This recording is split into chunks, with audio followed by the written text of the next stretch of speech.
Hello అండి. అందరికీ నమస్తే. Welcome to Subbu's kitchen. ఈరోజు వీడియోలో రవ్వ లడ్డూలు ఎలా చేసుకోవాలో చూపించబోతున్నానండి.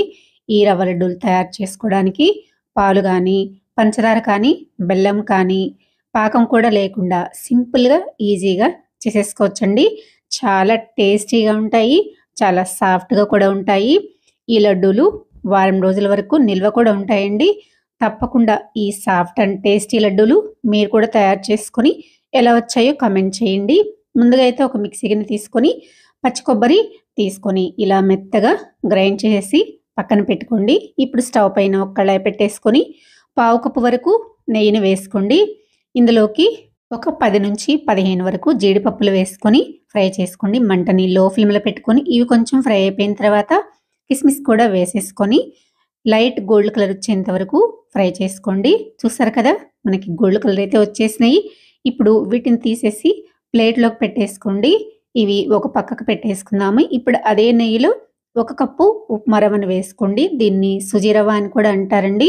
రవ్వ సన్నగా ఉంటే బావుంటుంది. ఇలా రవ్వని వేసుకున్న తర్వాత మంటని లో ఫ్లేమ్‌లోనే ఉంచి ఇలా కలుపుతూ ఫ్రై చేసుకోండి. లైట్ గోల్డ్ కలర్ వచ్చేంత వరకు ఫ్రై చేసుకుంటే సరిపోతుందండి. ఈ రవ్వ వేగడానికి 10 నిమిషాలు టైం పడుతుంది. ఇలా బాగా వేయించుకుంటేనే రవ్వ లడ్డూలు టేస్టీగా ఉంటాయి. అలానే మిక్సీ పట్టుకున్న పచ్చి కొబ్బరి హాఫ్ కప్ అయిందండి. హాఫ్ కప్ కరెక్ట్‌గా సరిపోతుంది. హాఫ్ కప్ వేసేసుకొని కొబ్బరిలో ఉన్న తేమంతా పోయి ఇలా పొడి పొడిగా వచ్చేంత వరకు ఫ్రై చేసుకుంటే సరిపోతుంది. ఇప్పుడు స్టవ్ ఆఫ్ చేసుకొని ఇప్పుడు ఈ రవ్వ మిశ్రమాన్ని ఇలా ఒక ప్లేట్‌లోకి వేసేసుకొని పక్కన పెట్టేసుకోండి. ఈలోపు ఒక మిక్సీ గిన్నె తీసుకొని అందులోకి హాఫ్ కప్పు పటికి బెల్లం తీసుకున్నానండి. నేను చెప్పాను కదా! పంచదారని కానీ, బెల్లాన్ని కానీ యూజ్ చేయట్లేదని. ఇలా హాఫ్ కప్పు పటికి బెల్లం వేసేసుకొని ఇలా మెత్తగా గ్రైండ్ చేసుకొని పక్కన పెట్టేసుకోండి. ఇప్పుడు అదే కళాయిని క్లాత్‌తో తుడిచేసేసి ఇందులోకి ముప్పావు కప్పు వరకు మనం మిక్సీ వేసుకున్న పటికి బెల్లం పౌడర్‌ని వేసుకోండి. అందులోకి హాఫ్ కప్ వాటర్ వేసుకున్న తర్వాత ఈ పటికి బెల్లం అంతా కరిగిపోయేలాగా కరిగించుకోండి. ఇలా కలుపుతూ కరిగించుకోవాలి. ఇప్పుడు పటికి బెల్లం అయితే కరిగిపోయింది కదా! కరిగిన తర్వాత బాగా నురగలొచ్చేదాకా ఉడికించుకోవాలండి. ఇదేమి పాకం రానవసరం లేదు. ఇలా కలుపుతూ మంటని మీడియం ఫ్లేమ్‌లో పెట్టేసుకొని ఇలా కొంచెం నురగలొచ్చే వరకు ఉడికించుకుంటే సరిపోతుంది. చూసారు కదా!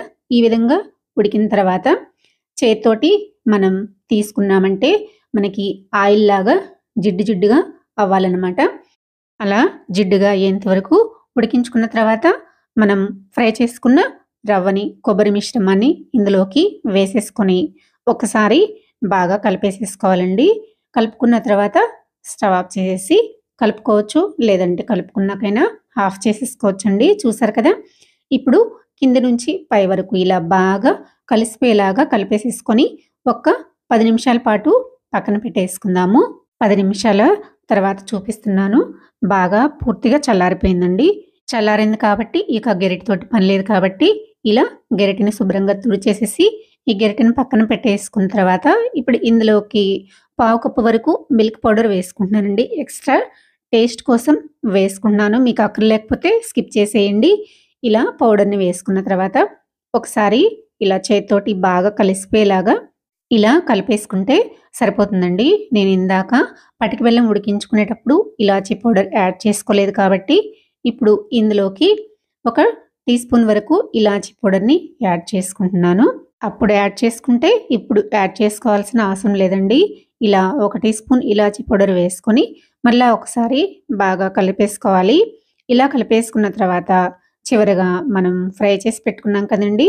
డ్రై ఫ్రూట్స్, జీడిపప్పు, కిస్మిస్ కూడా వేసేసుకొని మరొకసారి బాగా కలిపేసుకోవాలి. మనం రవ్వ లడ్డూలు ఇంతకుముందు ఎప్పుడు చేసుకున్నా కూడా పంచదారతోటి చేసుకుంటాము. లేదంటే ఎప్పుడన్నా బెల్లంతోటి చేసుకుంటాం కదా! అవి 2 వాడకుండా ఇలా పటిక బెల్లంతోటి ఒకసారి ట్రై చేయండి. చాలా అంటే చాలా బావుంటాయండి. చూసారు కదా! ఇలా కలిపేసుకున్న తర్వాత మీకు నచ్చిన సైజులో లడ్డూల్ని చుట్టుకోండి. ఇంతకుముందు చేసిన వీడియోస్‌లో బెల్లం రవ్వ లడ్డూలు వీడియో చేశానండి. మీకు కావాలంటే తప్పకుండా ఆ వీడియో కూడా చూడండి. ఇలా చేసుకున్న లడ్డూలన్నీ ఒక ప్లేట్‌లోకి పెట్టేసేసుకొని సర్వ్ చేసుకోండి. సూపర్ టేస్టీగా ఉంటాయండి. వారం రోజుల వరకు నిల్వ కూడా ఉంటాయి. తప్పకుండా ఈ లడ్డూలు మీరు కూడా ట్రై చేసి మీకు ఎలా వచ్చాయో తప్పకుండా కామెంట్ చేయండి. నా వీడియో గనుక మీకు నచ్చినట్లయితే లైక్ చేయండి, సబ్స్క్రైబ్ చేయండి, షేర్ చేయండి. మరో మంచి వీడియోతో మళ్ళీ కలుద్దాం. Thanks for watching.